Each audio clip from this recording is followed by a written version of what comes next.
All right, what's up, everybody? Welcome to the Ref Room. I am Scott Smokin Silz, because I had the screen from last week when you weren't here, so it popped you in. Anyway, we've got a really special show today, so we're really glad to have you guys here. Hope you're going to participate in the conversation.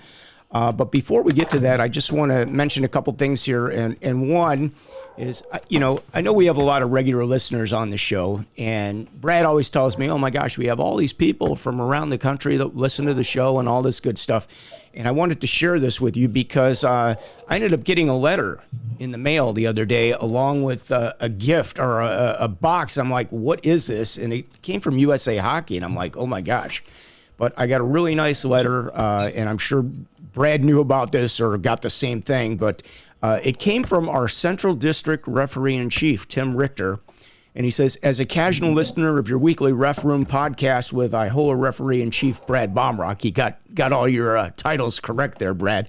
I wanted to reach out and thank you for creating an informative and encouraging forum for our officials, whether they reside within the Chicagoland area, nationally, or around the globe, given Ref Room's YouTube and Facebook presence. I appreciate the preparation efforts you and Brad put into each show and the efforts to try and bring varying perspectives to the table, such as AHAI coaches, former players, yada, yada, yada. But I just wanted to say that was really nice, TR. I've met you once, I think, a few years ago at a district seminar, long before we ever thought about doing this show. And to reach out, that was really nice of you. And what did he send me? He sent me a copy of the rules. I'm like, oh, I bet something's highlighted in here for me to read. But it was just it's a bound copy. And if you guys haven't had your books bound, you can go to, they used to call them Kinko's. Now they're Federal Express stores or something. Any of the office supply stores can do this. And I'll put it up so you guys can see. But that was really nice. So, TR, thank you very much. Appreciate your watching the show and listening. So, with that being said, it's just going to get better because we've got a special show today with the AHAI board members coming on. Not all of them, but we've got like 3 of the board members there. You can only see 2 of them, but Mr. John Dunne is in the background, I know. So Jana and Chris have joined us. And this is a special edition. AHAI is going to answer all your questions today. So if you guys have something that you want asked, put it into the comments. Do us a favor, though. You can do this from Facebook or YouTube. Our preferred format is we prefer you're on YouTube, to be honest with you, because you're going to get a better broadcast, and of course, everything goes up there. But we'll see all the comments. Click this link, though, especially if you're a Facebook user. Brad has a link down in the comments. Check that, and of course, we'll get you into the conversation here as best we can. So with that being said, welcome to the show. We're really excited to have you guys here. And, there are always lots of questions because AHAI is the association that pretty much runs our hockey in the Chicagoland area. And, these are all volunteer people that work very hard behind the scenes. And I think that they don't get enough credit for what they do. And they've got lots of information that people ask about all the time that they would like to share. So welcome to the show, Jana and Chris. Hi, guys. Thanks, Scott. Thanks, Brad. And let me just echo the comments from USA Hockey and say, as somebody who used to run, a Tier 2 affiliate, and somebody who's now been on the AHAI board, the work that you guys do at AHAI is much appreciated and certainly less than thanked as it should be. And I think, this podcast is another great example of trying to educate not only the refs, but a lot of the parents that, as you well know, sometimes don't have a very good understanding of the rules, despite how loud they may tell you they think they know them at a various games. So, we do appreciate all that you guys do to help AHAI and all the affiliates across the state. Okay. Jana, welcome to you. You are the communications director, I believe, for AHAI. Is that correct? That is correct. So I am not a board member. A little bit different than Chris.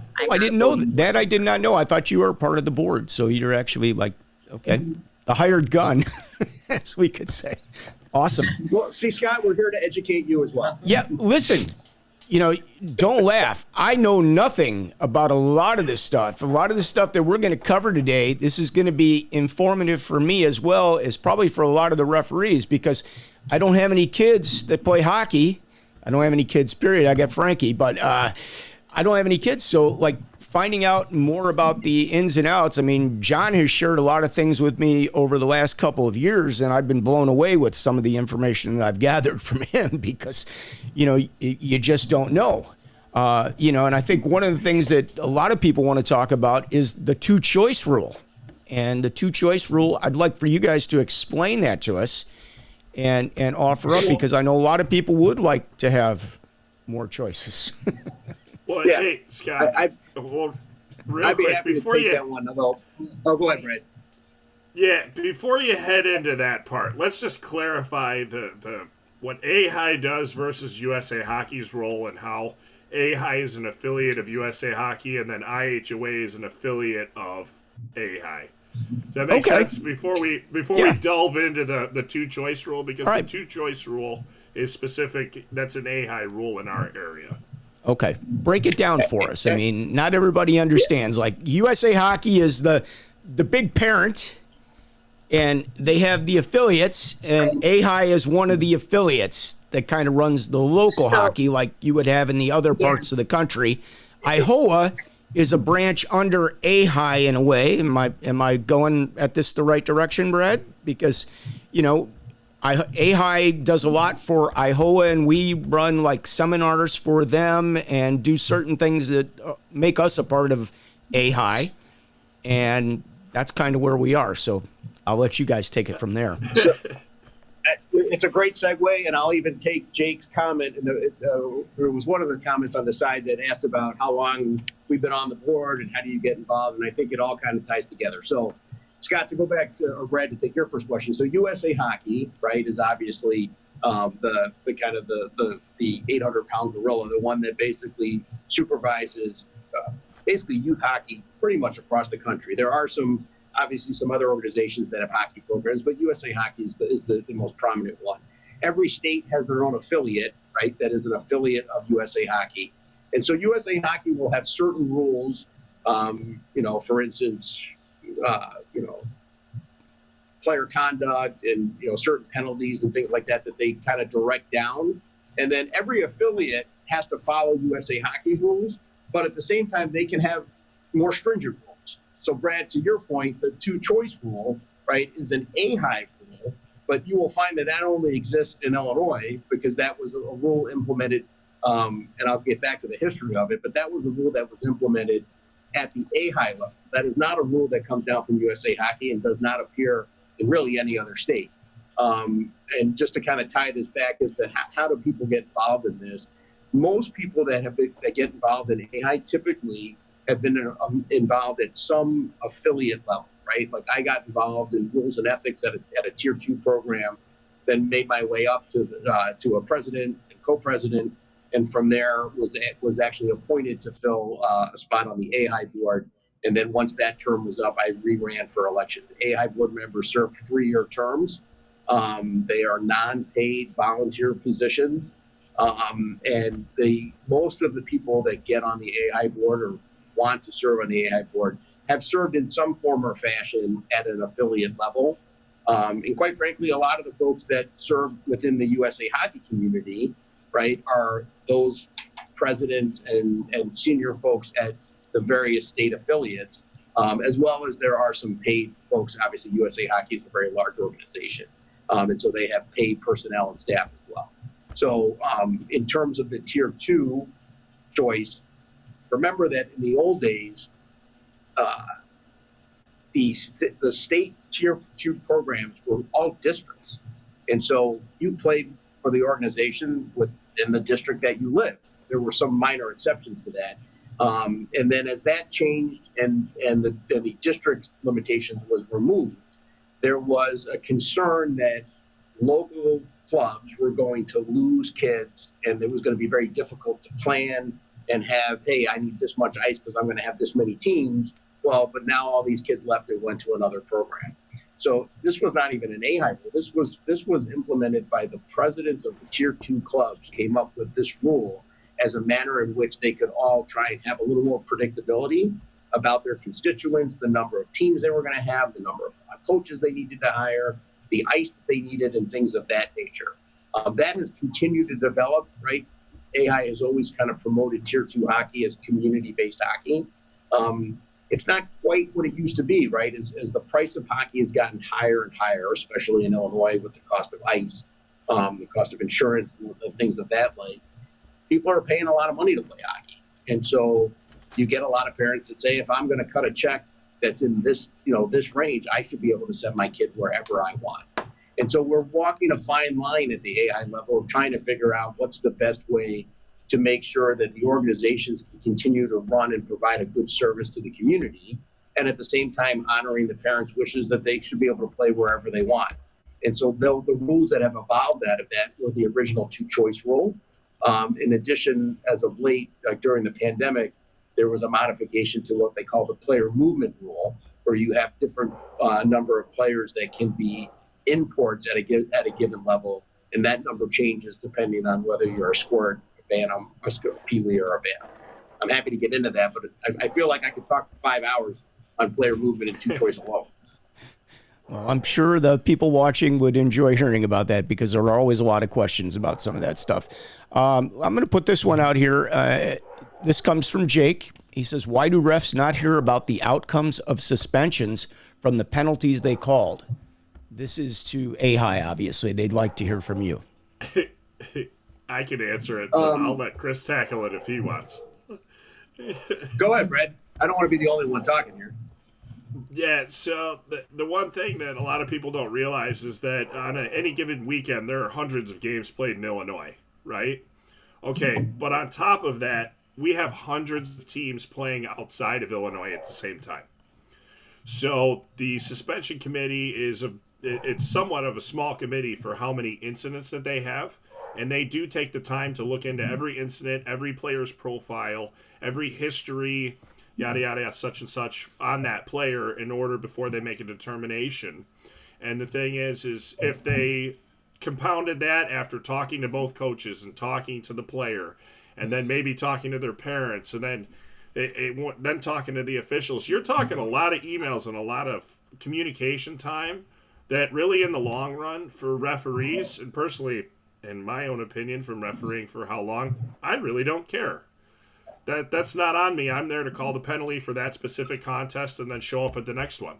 That's on the affiliate, and I'm glad they do a great job. It just would be physically overwhelming, at least this might be my opinion, Chris, and you can correct me on that, to continue to try and give all the referees updates on top of it, because AHAI doesn't always have all those contacts as well, too. So they'd have to come to me, and then we'd have another phone call, and it just combined. It compounds and compounds and compounds. To whereas they are volunteers, and so am I, and so are the referees after the fact that the game is over. I just don't find it to be really a pleasant situation for anybody, and, really, is it that much of a need for me to know afterwards? It really isn't. Well, I'm curious. There used to publish a suspension list that was like a PDF. You could find it online. Don't ask me how or why, but it would show up. It was available. No. Do they still have that where you can go look and see if? Yes. So from a communication point of view, it's a really hard list to maintain and update. As Brad mentioned, there's so many games, and there are unfortunately so many cases brought in front of the suspension committee each weekend that maintaining that list and keeping it updated and timely on the website was actually causing more problems having a list that was outdated than it is just not including it. And some of the cases obviously are still going through hearings and are, could even have confidential aspects to them that there really is no benefit in sharing them with the public. The coaches, the kids involved, their parents, they all know the outcome, and really, besides kind of being nosy, there's really no other reason that anyone else needs to know what the suspensions were. Truthfully. Gotcha. All right. Hope that answers your question. We got a question from Brian Kenny, one of our referees. He said, hi, everyone. An unfortunate, timely question for AHAI. Why was the neck protection requirement removed? And it's funny that he's brought this up, because I will tell you, I got a text message from one of the guys I played hockey with 2 days ago asking the same question. And he has a son that's, I think, a senior in high school right now that plays. And my response was removed, but that doesn't mean you can't wear one. So it's a choice, Nobody said you can't wear one. They actually highly recommend that you wear one. Maybe you'd like to talk about this and explain it a little more, Chris, as to why the decision was made and where we go from here. Yeah, sure. I mean, really, AHAI was changing its rule to conform to USA Hockey's rule, right? USA Hockey did not require the use of a neck guard. And quite frankly, it became a bit of an issue with inconsistency in enforcement, right? And a lot of times the refs were being forced to stop games because some, especially at the upper level, I want to say, I mean, my kid, is now graduated out, but played from a mite to he was a midget in, Illinois, and he wore a neck guard all the time. And so obviously you can wear one all the time. And it really wasn't until the kids got to midget level that they stopped wearing them because they just didn't want to wear them, or they would basically have one from a squirt and it never fit because the Velcro had gotten loose and they just never bought a new one. And so, the realistic is that we wanted to try and conform to USA Hockey. We still recommend that kids wear it, but we also understood that it became an issue for the referees that they'd show up for a game and one team wouldn't have neck guards. And so did we really want to call the game? USA Hockey doesn't require them. Is AHAI going to literally stop the game because half this team doesn't have neck guards when it's not required at the USA Hockey level? And is this something that we want to do if we can't enforce it on a consistent basis? And so our recommendation was that exactly what USA Hockey was, is that you should wear one, but we're not going to force the referees to stop games if they don't have them on. Yeah, one of the Facebook users, if you click that link, then you get identified on here. But he says in the games, he said, they're basically non-existent. Yeah, that's true. Pretty accurate. Scott, there are high school clubs that I've refereed. They are forcing their players to wear them from a club level. So There are teams still doing it, and that all goes back to the parents and coaches. And, USA Hockey does state in the rules that players' equipment is their own responsibility. Right. The only things that we have to enforce are, helmet, mouthpiece, etc. But it does come back to their own stuff. So yeah. Right. And there's nothing that stops an organization from requiring it for themselves. There's nothing, right? I mean, and you can see where this can get, overbearing, right? There are some helmets that I think are better than other helmets. But are we going to necessarily mandate that everyone has to have the most expensive helmet out there? Right. Not necessarily, And so, again, there's nothing that prevents a parent from buying the very best equipment for their child. And it's really up to them to kind of say if they're going to wear it properly, right? How many times have you had to stop a game, Brad, because a kid doesn't have his chin strap, on, or he's got his helmet too loose? Yeah, it comes down to also it's just there's personal responsibility that has to be taken, and obviously, it would be great if it was a mandated rule and everybody did it and it worked and it, obviously is beneficial to players. But the bottom line is parents need to educate their kids and talk with them, and it's a personal responsibility. Well, one of the things I wanted to ask was, what is the rationale for Tier 1 and Tier 2 tryouts being so far apart? So it's a good question, and it actually leads into a lot of other questions in terms of, when tryouts are across the board at a number of different levels. So the Tier 1 tryouts have historically been earlier so that, those players that want to throw their hat in the ring of trying to make that leap from Tier 2 competition to Tier 1 competition can do so. And if they make a team and they're happy to make that team and they can then commit to that team, they know that they're on that team and they don't have to necessarily try out for a Tier 2 program. Vice versa, they know if they didn't make that team or they didn't make the particular team they wanted to, they still have time to try out for Tier 2. And frankly, I don't know if you remember, but it's probably 5 or 6 years ago, we moved one of the Tier 2 clubs, made a bylaw petition to change the tryout date for midgets, even at the Tier 2 level, so that they could try out earlier. And it was kind of for the same reason, is that high school teams were trying out earlier, and there was a concern that you had to try out and commit to a high school team before you even had the opportunity to step on the ice for a club. And therefore, we tried to, the petition was done to try and say, okay, you can try out for both at the same time and then pick whatever team you want to play for. So a lot of it is to make sure that kids that are trying to make that leap to Tier 1 hockey don't put themselves in a position where if they don't make a Tier 1 club or they don't make the Tier 1 club that they want to play for, they still have an opportunity to try out and make a Tier 2 club. Because at the end of the day, the most important thing is that these kids have a place to play hockey, whether it's at Tier 1, Tier 2, Tier 3, high school, or wherever it may be. Okay, very good. Let's keep going here. A couple other things with regard to Tier 1 and Tier 2, with the tryouts being a part. Is there a limit on the number of games that each one of these tiers can play? Are they the same, or do they have a different, limit that they're allowed to play? No, that's an excellent question. So there are limits to the number of games, and it varies depending on what age group, right? Obviously, a sport can play less games than a bantam and so on.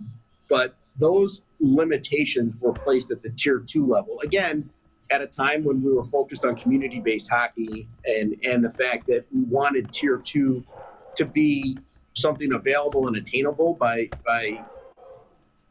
I would say most athletes, right? Tier 1, the expectation of both the financial commitment, but also the time commitment when you go from Tier 3 to Tier 2, it, escalates up. But also when you go from Tier 2 to Tier 1, that time commitment is even higher. And so the notion is to keep Tier 2 affordable and accessible, that there would be limitations that kids shouldn't be playing sport hockey and be playing 90 games, that the demands on those kids would be just too much. And it was a way to kind of make sure that, quite frankly, some of the coaches and some of the organizations would have the appropriate level of games at a certain age group.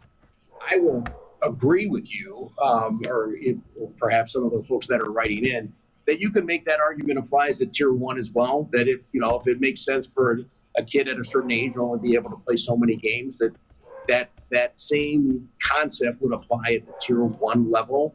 I think the notion is that at Tier 1, the parents and the kids that are committing to play that level perhaps don't necessarily need that limit. But I know there are folks at Tier 2 that are questioning whether or not the limit's appropriate at Tier 2 when it's not necessarily a limit at Tier 1. It's a recommendation at Tier 1, but it's not an actual firm rule. And so that did come up at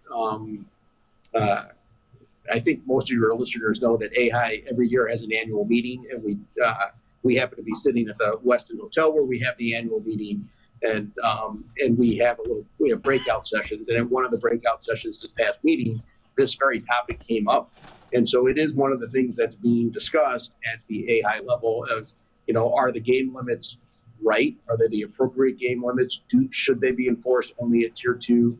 Do they need to be enforced at Tier 1? Should there be exceptions? And so those are all fair questions that we encourage, not only coaches and hockey directors, but parents to raise and to consider. Sounds good. Yeah, I think the one thing everybody needs to consider, and I'll just point this out from the refereeing side, is if those numbers go up, that means there's going to be more games. And that's good. That means officials are stretched even thinner than they are now. I'm just going to point that out. So,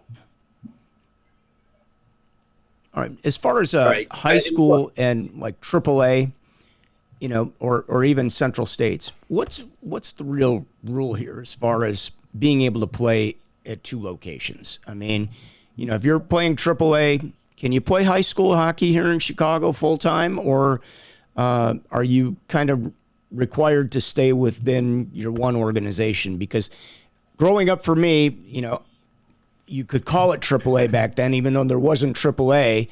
It was the Chicago Minor Hawks or Junior Cougars, but we were able to play both, and they allowed us. They knew what nights we played. We played on a regular basis on a Sunday night and every other Wednesday, so they knew not to schedule the games because we had a lot of guys that played both. Are you able to do that anymore, or have we looked at the possibility of doing what Minnesota does, where you have like a high school season that's shortened and a AAA season that's shortened, and maybe explain some of that? And has that been looked at, or why don't we do that sort of thing? Okay, so I think there's 3 questions in one there. Each one of them is an hour long, but I'm going to try and do all 3 in 5 minutes here. Okay. So there's not an AHAI rule that prevents double rostering. So, and there are kids that will double roster from AAA on to high school. I think that does offer the opportunity for kids that are involved in Tier 1 programs to play high school hockey, and I think that is a positive. I think it also presents a negative because, I've had friends who have had kids play on high school teams, and it can be frustrating for the kid that's on the high school team who's acknowledged the full admission that they're not quite as talented as that Tier 1 hockey player, but they're at every practice and they're working hard with the team. And then you have a player that comes from Tier 1, and Tier 1 will always take priority over the high school hockey program. And then they just show up and they get most of the game time. And so that can build a little bit of conflict within the high school team, which I think creates a challenging environment for that high school hockey coach. But I think there's nothing that actually prevents them from doing that other than there may be some logistics there. To your question regarding the way Minnesota runs their programs, I actually think Minnesota's approach is fantastic. I don't know that I'm the majority, but I think it's kind of one of those, I don't know that we could ever put the toothpaste back in the tube here, in the sense that you have both high school programs and we'll call it club programs, Tier 2 and Tier 1 programs, that are built on this basically what is really a very long calendar, right? You're really, forget about even when Tier 1 tries out, but you're starting hockey in mid-August and you're going till late March, and you're paying your coaches are being paid a salary based on that time. And so I don't know that you'd ever get the clubs to say we're going to end early for high school, and I don't know that we'd ever get the high schools to say we'd be willing to limit our schedule to 2 months. But I agree with you. I think there's something to be said for the ability to have those 2 different philosophies of those 2 different programs kind of work together so that you can encourage kids to kind of do both. I think it would be difficult to try and reestablish here. I know it has come up, and there are certainly those that think it's a kind of a fine idea, but it's more philosophically a good idea, but very hard practically to try and implement. As a parent, I can tell you, who has a kid who plays hockey, I don't know how you would manage playing both a AAA season and a high school season. Like, I don't know how. I don't know that it would be even a healthy thing for a kid to try to do. The argument would have to be is that, right, the AAA season or the Tier 2 season would end on a certain day, call it October 30th, right? Like, and then so you wouldn't have any other obligation except for high school. So logistically, it may actually be easier. However, it also may be harder in terms of, right now you need a high school team that's just going to buy ice for 2 months, right? And it may be difficult for them. I mean, in the old days, there were public rinks everywhere, and ice was a lot cheaper, right? You go to Wisconsin, you go to Minnesota, they're not paying $500 an hour for ice. People want to know why the cost of hockey is so expensive in Illinois. It's the cost of ice, right? We can't buy ice for $200. Yeah. And so, and I think the states that do that, I know Wisconsin does this, and there's something to be said for it because kids can play football and play hockey, or play other sports, not necessarily just football. I just know in my past that was a lot of the kids who played football played hockey, but that was a perk. But in terms of like the double rostering here was what I was talking about. I feel like it would be. I know some high schools don't allow it. I know our high school doesn't allow it, but for the ones that do, I think, like Chris mentioned, it's hard to have the AAA players just show up half of the time, kind of a thing, and get to reap the rewards of all the other kids, when they're working hard for their team. I just don't logistically, I don't know how it would make sense, but it would be nice if there was a way that you could kind of to do both, because I think there's something pretty special about high school hockey. Right. Well, and look, and one of your users just commented, like, given the number of games that people are playing, the kids can't possibly have the time. Sorry. And I think that's right. Let me put that one up so everybody can see it. And there we go. I mean, that's given the number of games. It's a very fair point. Yeah. And look, and I'm very cognizant of the fact, and I encourage kids, I may get frowned upon by some people, like, go play multiple sports. Yeah. I think athletes are better served by playing more than just one sport. And I love hockey, and I think hockey's a great sport, and it's great conditioning. It's got so many great attributes, but kids are better served by playing multiple sports. The fact that you've got kids playing hockey year round with private coaching and all this stuff, so they don't have time to play lacrosse or baseball or anything else, to me is not healthy. But everyone's got to kind of make their own decision. So I agree with you on that, Chris. I'm not going to be the one that disagrees there. I mean, I played multiple sports when I was growing up, and I think summer you need to find something else to do. It's one thing to go to hockey camp for a couple weeks and get a good workout, but I always felt like it made 3 seasons out of one, because you had the long season, and then you had a few weeks off, and then you went to hockey camp for 3 weeks and skated 7 days a week for 3 weeks, and then you came back and you sat around for another month not playing hockey. I felt by the time I was 16, 17 years old, like, enough of this. Like, I need a break. So I totally agree with that. Yeah, and look, and that criticism is not limited to hockey, right? I mean, I've got friends whose kids play baseball, and you've got kids in high school having Tommy John surgery because they pitched so many times. I mean, it's just crazy to me that kids feel the need to be so dedicated to one sport at such a young age that they're foregoing these other opportunities. And quite frankly, putting their bodies at risk, but just based on the constant repetitive motion of one sport. I don't know that I'll win any arguments there, but it's just my feel. Yeah. I put my kids in multiple sports. I have younger guys. They're both going to turn 12, and they opted out of lacrosse this summer, spring, and I was disappointed by it. But I said, hey, you're not staying in the house and playing video games, so go outside, right?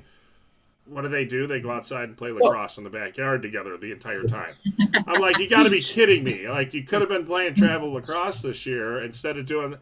But, I've always been that way. Like, it's funny because my dad was like, just so you know, when your boys start playing, they're not playing the whole summer, too. Like, find something else. And, like, we've had multiple families.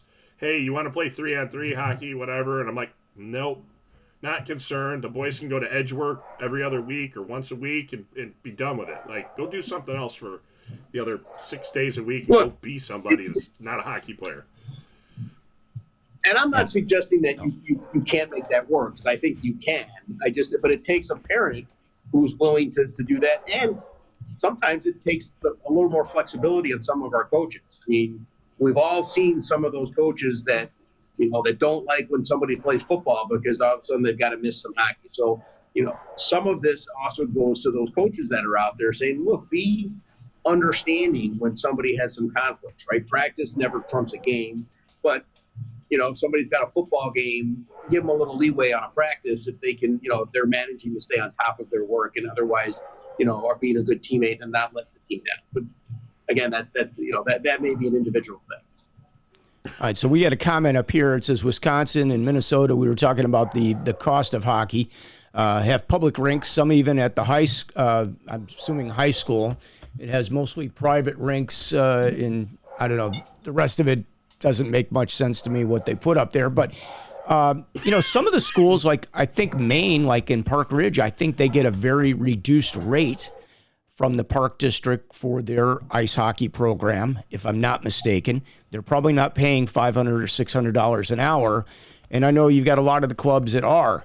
What does AHAI do in order to try to help some of these teams and some of these schools negotiate a better rate? Do you guys get involved at all with the contracts with any of the buildings? I mean, we have a lot of, we've got one company now that's a Wall Street type company that's come in and bought all kinds of rinks, and they've raised all kinds of rates and everything else. So is there anything that AHAI can do to help the clubs out or make it a better situation for people to be able to play hockey? No, I think, look, that is a major concern. And I've got friends that kids played at Maine. I'm not even sure. I don't even know if they get a discounted rate at Oakton. I can tell you the high schools that I know that play at private facilities, quite frankly, even at some of the public rinks, they don't get a better rate. So, and that becomes a problem, right? I use that as an example because I know it's a Park District rink, and we have other. I mean, Wilmette has Park District rink, et cetera. So, yeah, but I think they're paying the same rate. I mean, when the club that I was involved in would buy ice at West Meadows, right? I think we paid the same rate that the high school programs paid. I don't think the high school programs got any break there. And unfortunately, AHAI really doesn't have any leverage or ability to dictate what a rink charges for ice. I mean, it's a market-based system, and I know the company that you're talking about, and yes, they bought a number of rinks here, and unfortunately, they can charge whatever the market will bear. And those organizations that are less hesitant to raise their rates to cover the cost of that ice are the ones that are going to wind up getting a little bit more ice time.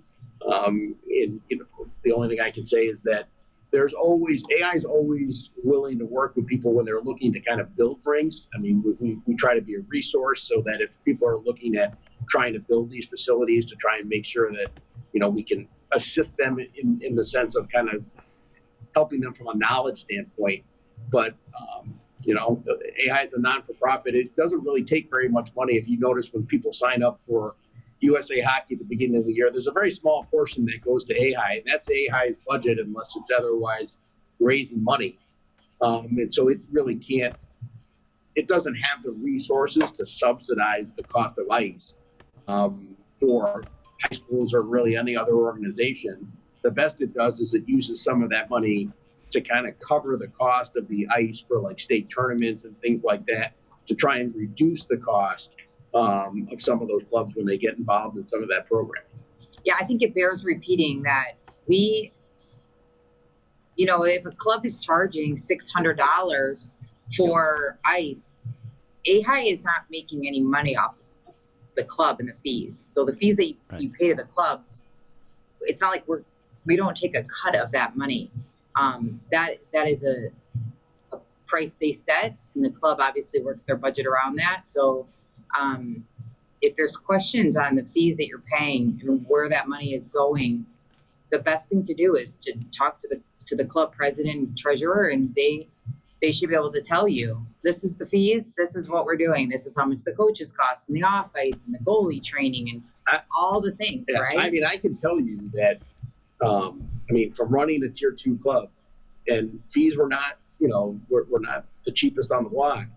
It's amazing the expenses it takes to run a club. And, but by the time you pay for ice, coaches, and insurance, there's not a lot of money left over. And right now, all these clubs are facing more and more parents that are demanding more and more, right? Why don't we have dry land? Why don't we have separate goalie coaching? Why don't we have skills coaching? And all these things that parents are demanding that clubs provide are costing clubs more money. The only way, every one of the tier 2 clubs are non-for-profit, right? They're not out there making money. The dollars that come in the door are dollars spent every year, other than a little bit that they have to keep for reserves for accounting purposes. So it's not as if they're looking for ways to raise rates. I can tell you from the club I was involved with, every year the goal was trying not to raise rates, or to raise rates as minimal as possible, because hockey is an expensive sport. I guess the last thing I'd offer, Scott, is the one thing that AHAI is trying to do to help with cost of ice is just trying to grow the game, right? The more kids we can get involved, and the more people we can get on ice rinks, the more demand we can have. Yeah, that creates a little bit more in terms of the cost of the ice, but if we get more people playing the game, and then that creates enough demand to build another rink, and hopefully that just continues to service the community. Now, are we up in terms of the number of players? Most of those ice rinks are private. Yeah. No, I'm sorry, but most of those ice rinks that are being built are private. We're not seeing a lot of park districts coming to us saying, hey, we want to build a rink today. Yeah. Yeah, so what I was going to ask you is, in terms of numbers for hockey play in Chicago, are we seeing an increase in the number of players or a decrease? I would say right now it's a little steady. Obviously, when the Hawks are better, the numbers go up, and so the Hawks haven't been great. But we just got Connor. So Bedard will be bringing some dollars to USA Hockey very shortly. Yeah, for sure. Yeah, the Connor Bedard effect is a real thing. Yeah. That will happen. How many millions of dollars in jerseys did he sell when we got the number 1 pick? So I do think, and look, the data shows it. If you go look at when the Hawks were in the Stanley Cup, or go look at when any city's team is in the Stanley Cup or wins the Stanley Cup, the number of kids that are signing up for hockey that final year goes up. So right now we've been kind of holding our own, but I do feel, knock on wood, I'm cautiously optimistic. I don't think this is necessarily the year, but I think we're at least on the start of the upswing, and I think that will only help youth hockey as well. Totally agree. Baseball. And I will tell you that I know the Blackhawks are, trying to get more involved in the growth of the game, and when the AI is, working on those relationships to try and really work together to try and develop, inviting programs to get young players involved in hockey. Because as most of you're either get involved in hockey when you're 5 or 6, or if you miss that window, by the time you're 10 or 11, you're already a step behind. Yeah, for sure. But, baseball saw big numbers of increases in kids playing after the Cubs won the World Series. But fortunately, nobody's been winning in Chicago, so nobody's going to a different sport. So I'm kind of hopeful that Bedard will kind of even increase it some more because, there is talk of a couple more rinks being built. I think the Blackhawks are talking about building 2 more facilities, or 2 more rinks, I should say, at Fifth Third. I don't know. Do you know anything about that, or can you share any insight? And are we going to get another rink that might be more suitable for state tournament play or championship type play? Because there's talk about a rink that would be 360-degree coverage where you could have fans see the entire game from any location, like we have at say Bensonville. There are plans for additional rinks downtown in terms of AHAI's ability to use them. Obviously, nothing's written in stone, although I can tell you the Blackhawks have committed to AHAI the use of the United Center for the state tournament this year and next year. We already have dates for those, so that's also very positive. I used to be a little more jaded, and I'd be like, well, why can't we have the 1 year we didn't have it? I'm like, this is silly. Why can't they give us the stadium? And you don't really think about the cost to the Blackhawks. Now, of course, it's all relative, but it's hundreds of thousands of dollars when the Blackhawks donate the rink because they still have to staff it with everybody and they've got to pay everybody. So it's what it costs to turn the lights on for the ice? I mean, it's outrageous. I can remember skating. I got to skate twice at the old stadium, the old barn. And I think Steve Conroy and Jocelyn Lemieux were injured. They stayed behind with the team, and I got invited to skate with them. We skated in the dark, okay? They didn't turn the lights on, basically. It was minimal because you know how much it's it costs a lot to turn the lights on for a building that holds 12,000 people or more, whatever it was. So it's okay, that makes sense. I get it. They're not turning it on for a couple people. But think about it, right? And they're also not only just turning the lights on, right? They've got all the food and services there, and all the people get paid. Yeah, so time. I'll give the Blackhawks a little bit of credit there. That is not a small investment, and we're glad to have to be partners. To have be partnered with them, and if you've been fortunate enough to go to one of those state champion games when those players get to take the ice, it's a pretty special day. For sure. Oh. We got this one's for Brad. Somebody sent in a question. They wanted to know, can you wear pink laces in October to support the movement? And is that okay? You're ref in chief. Do we allow that, or do we require white laces? Maybe you could explain that a little bit. No, if you want to wear pink laces in October, wear pink laces. I think a lot of us are affected by people that we know, friends that we have, family that are affected by breast cancer. It is, it's a big thing. You see all the commercials, everybody schedule this, and it's a big movement, and it's a big movement of the community outside of the hockey community. And as officials, I say go for it if you're going to wear it, but we don't want you wearing a pink helmet and a pink sweater that you took your sweater and threw it in with a red T-shirt or something like that. We don't want anything like that. Yeah, if you're going to get one, get the real sweater, get the real, pink sweater that they offer up that, looks really cool. Number one, I don't think anybody's going to complain about you if you did actually buy one of those sweaters and wear it out there. Yeah. B, I'm going to tell you, does that really affect the outcome of the game? Absolutely not. I think pretty much everybody nowadays, unless they're living underneath a rock, knows what the pink is for in October. It's just kind of like would people be against having guys grow mustaches in November? Right. Which is coming up, by the way. What? Yeah, November is almost here. But, what I would say, for everybody, if you look the same, if you kind of look like a team out there, because the referees are a team, they should be on the same page. They should, it helps if you have the same tone whistle. It helps if you look the same. So if you're going to wear a pink jersey, it'd be nice if your partner was wearing the same pink jersey or the pink, try to, get together and figure it out, guys. That's all I would say. One other thing, we got a big change this year. There's a new rule and covering locker room policies. I'd like to have you guys talk about that a little bit for everybody, because that's something that's changed this year, and they've got monitors and things going on, and what people should expect, and maybe why this came about. Sure. So, look, I think it's a special thing that in hockey you get a locker room, right? If you think about in youth sports, right, it's really one of the few places where kids have kind of that locker room. And as I used to tell the kids, this is your locker room until you disrespect it, and then it's our locker room. And so, unfortunately, there have been just some bad incidents where there's either been hazing of kids or just people being disrespectful to other teammates. And not in Illinois, but in USA Hockey and some other states, there's been this habit of what they call locker room boxing, right? Where they have kids that are wearing their helmets and gloves and they're having little boxing competitions. And there have been some kids that have been seriously injured. Wow.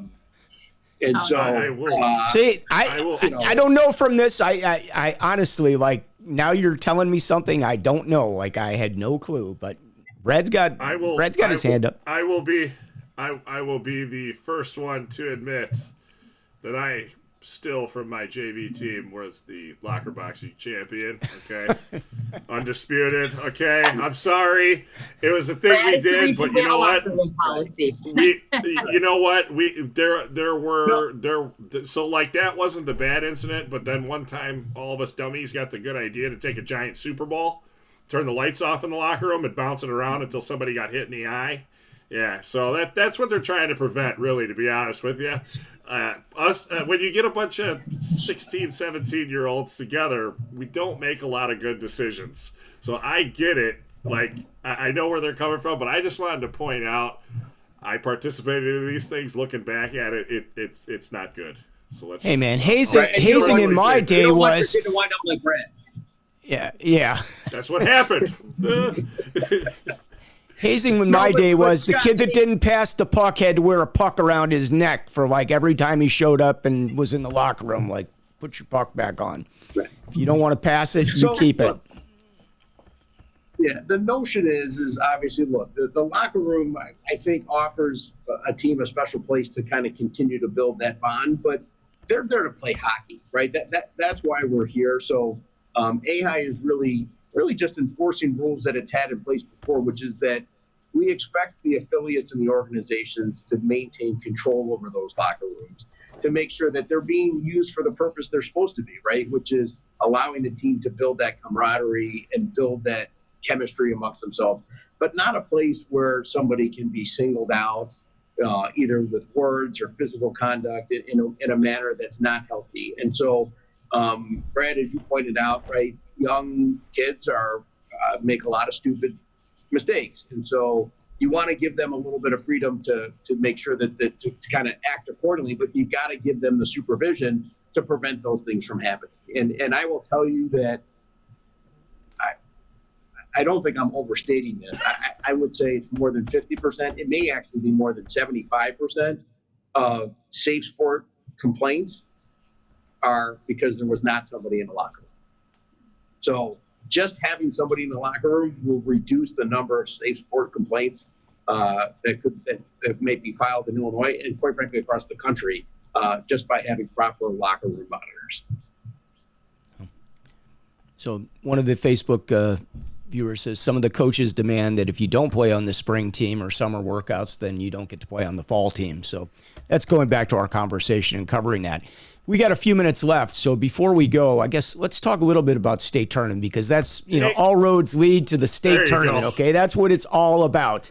And that is the, the big event that you guys put on. That's a phenomenal event. And even if you're just a fan of hockey, you want to come out and see some great hockey in a great environment, regardless of the age group, it's a fun time. But one of the questions we had, will the JV ever be allowed to play at the United Center, the JV championship? And if not, why?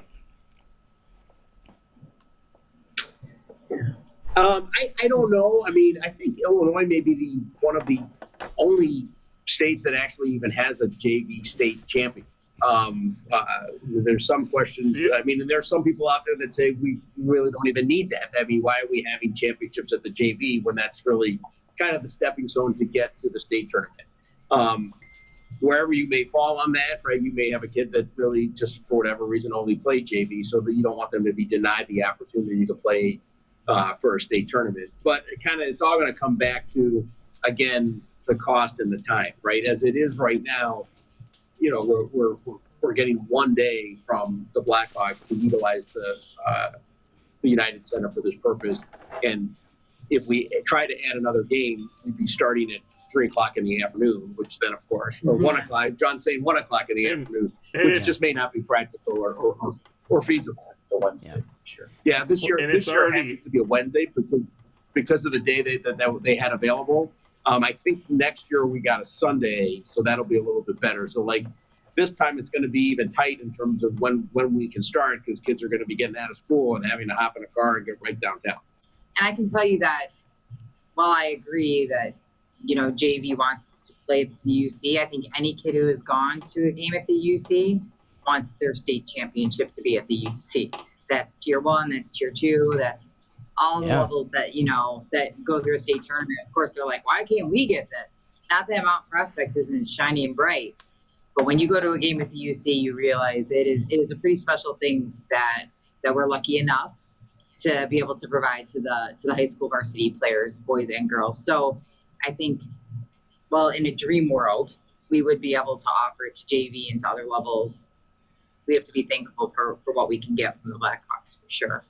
Yeah, I just saw Karen's one of our regulars, and she says the JV used to play at the UC and were replaced by the girls. The JV didn't have much of a draw. So thanks for that, Karen. Always appreciate your supporting the show and commenting.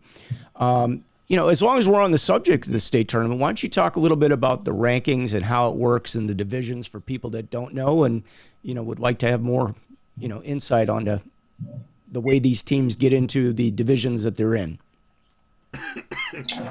Yeah, I can touch on it briefly. I don't serve on that committee, so I'm not in the room. So I want to be respectful of those that are, and perhaps tell you to invite one of those folks here, and they can probably do it a lot better than I can. I mean, but the long and the short, right, is obviously there's a committee that's made up of AHAI members and AHAI committee folks that then meet and review the records of the various teams. Obviously, there's rankings that are kind of put out, and they ask the various coaches to rank the teams. They use that to come up with a bracketing system by which they put the teams. Obviously, it's never perfect. No one's ever happy. It's complicated by the fact, and I'll put this in, I'll put it from a personal perspective, because this way I'm not pointing a finger at anybody, but I can explain it from my perspective, right? My son was always a tier 2 player, played from the time he was a mite to the time he was, a fourth year midget. Some of his best friends are from hockey. When he comes home, the first people he goes to see are his buddies from hockey, not necessarily his friends from high school. But in some of his early years, he was a typical bronze, silver player. And when he would, at a club that didn't have Central States, he'd get put in a bracket with perhaps the team's gold team. And so there was always frustration.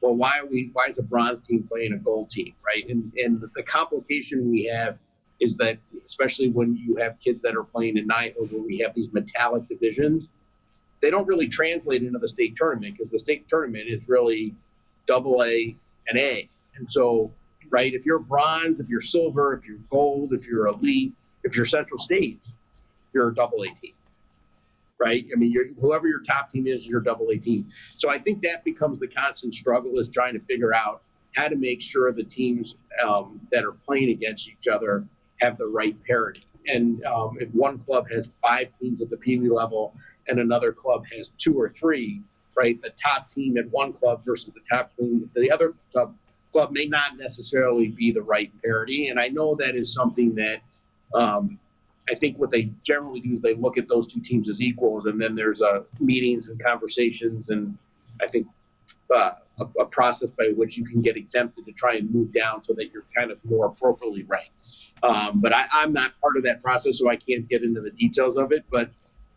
I am aware enough to know that there are plenty of folks that feel like the team that they were matched up against to begin with wasn't right, or that they should have been ranked higher than some other team. And I think it's probably more of an art than a science, and it's something that I know the committee is focused on, trying to make sure that they're doing the best job they can. Okay.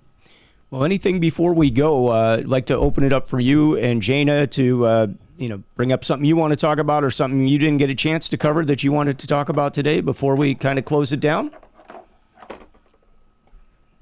That hour always goes fast. No, not necessarily. I just, I want to thank you guys for the opportunity. Like we know that and look, before I served on a tier 2 board, from the outside looking in, it's easy to criticize, just as it is for the referees, right? It's easy for the parents to criticize a missed call because we have a different vantage point, and we may be looking at the play that's right around our kid, not necessarily the entire ice like you guys.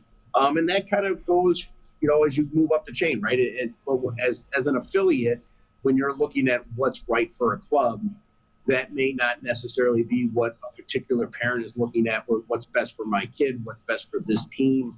And that goes all the way up the chain to AHAI. And it's easy to kind of judge from the cheap seats and say, oh, they don't really care, they're not doing what they need to be doing. And as you said, everybody's a volunteer and they're doing the best they can. But look, we're smart enough to know that we're not always the smartest person in the room, especially when you got guys like Brad here. But, we're always willing to listen. And people that know me, like if you've got ideas or thoughts on how things could be done better, we're happy to talk about them. I know we didn't get a chance to get into player development on this one, but, if you'd like to have another one, I'd be happy to come back and talk to you, because I know there's questions about how players are selected for that and the process that goes into that. And it's a little more in depth than people give it credit for. And so I'm always happy to talk to people and kind of give them what I think is at least a little bit of an objective perspective. I don't have a kid that plays hockey anymore, so I've got really no iron in the fire, so to speak. And so we, at the end of the day, we're just trying to figure out the best way to provide the best level of hockey for kids that want to play hockey in the state of Illinois. Well, we appreciate it. I don't know that everybody knows that, these board positions are volunteer positions. You get elected and you get in there, and, we appreciate the service that you guys provide and all the things that you do, because I know it is a huge job. I mean, I watched what Brad has to go through on a regular basis. I mean, we started this show 3 years ago, Brad was a referee, went and did his games, but now I know his phone just blows up 24/7, and it's a huge commitment. So, I'm sure it's no different for you guys over at AHAI, and, we appreciate it. We get a lot of great events through you guys, and, keeps the hockey rolling. So thanks for taking the time to come here and be a part of this. Hey, before we go here, when is the Hockey Hall of Fame, and how do people get tickets? That you guys could feel down there. Jana, you'd be able to. Yep. Hockey Hall of Fame is the last Sunday in January. I believe it's the 28th. January 28th. And tickets, you can go to the AHAI website under the Hall of Fame banner, and you can purchase tickets through there. And the link for all the inductees being inducted are up on the website, and all the information is there. If you can't find it there, you can always contact Jana or myself.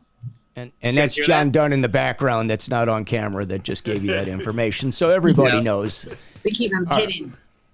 Somebody says the game will be streamed on whatever this is on ESPN or something, Sport Update. I don't know what that is, but maybe they're referring to the state tournament game. I'm hoping that's the case, that the game's at the UC. And Karen says to clarify, having access to only 3 game slots and being fair to the girls, making the day all varsity championships definitely outweighed low attendance. So again, thanks for that, Karen. All right. With that being said, we've got a special show coming up in a couple more weeks. We've got a former NHL player that's been on the show before. Gino Cavallini is going to be joining us, along with one of the hockey directors for Central States teams, and that's Chad Green. So we're going to look forward to having those guys on the show in a couple weeks. And Brett, Scott, tier 1 and tier 2. Yeah, tier 1 and tier 2. Yeah, good point. AAA that's what you're looking and for. AA, but yeah, tier 1, tier 2. All right, fair enough. You know, I know from the ref side, I could tell you what it is, but level 1, level 2, level 3, level 4, but I can't tell you about all the hockey side of it. I don't get to see that side. So that's about it. So with that being said, don't forget we do this every Monday, 5:30 p.m. Everybody right here, Chicago time. The replays, tell a friend, are up on YouTube. Just look for Ref Room, really easy, and you'll be able to find those replays will go up in a couple hours. And with that being said, thank you for your time, both of you, Jana and Chris. Appreciate you. And John Dunne in the background, appreciate all you do for us as well. Look forward to seeing you at a golf outing this summer, I guess. Hockey Hall of Fame, Scott. What's that, Brad?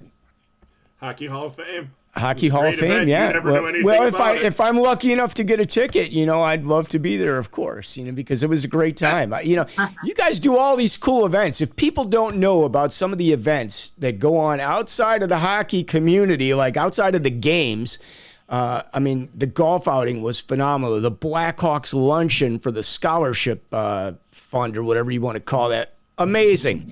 Like, all the Blackhawk players are there. All the brass are there. Like, this is the real deal. And, some of our teams are really great. I know York supports these things full-fledged. They send everybody to these types of events, and it's really cool. It's a great opportunity to see way more than just a hockey game and how things operate, because we do a lot of really cool things in Illinois as far as hockey goes. So, and, of course, AHAI is a big part of that. So thank you for that. This is where I'm going to plug Jana here, because she does an excellent job of getting that messaging out. And we get overloaded with social media and alerts and things like that. But, I think Jana does a fantastic job of getting that information out on AHAI's website and AHAI social media. So, pay attention to that. I know it's easy to just kind of swipe off of it or delete it because it's one of 100 things you got in that day. But, when you see the AHAI logo, take a second look, because usually if it's coming from Jana, it's something significant. Well, we got a big weekend in Chicago this weekend. Everybody take lots of games, because it's the CCM World Invite. So it's our big weekend of hockey, that leads up to all the good things that go on further down the road. But big weekend coming up, so get ready for that. If you guys are curious, you can go on to the YouTube channel. We have some of the things that we recommend. You'll find them up there, like if you need equipment or, special items that you might want to have at your games. You can find links up there and check those out if you'd like. And with that being said, thanks again, everybody. We will see you next Monday, 5:30 p.m. On behalf of my man, Brad Baumruck, our referee-in-chief locally, and, of course, Jana, our communications director for AHAI, and Chris, one of the outstanding board members, and John Dunne in the background. Thanks for everything, guys. We'll see you all soon. Peace out, everybody. Have a great week. Stay safe on the ice. Take an extra game. We'll see ya.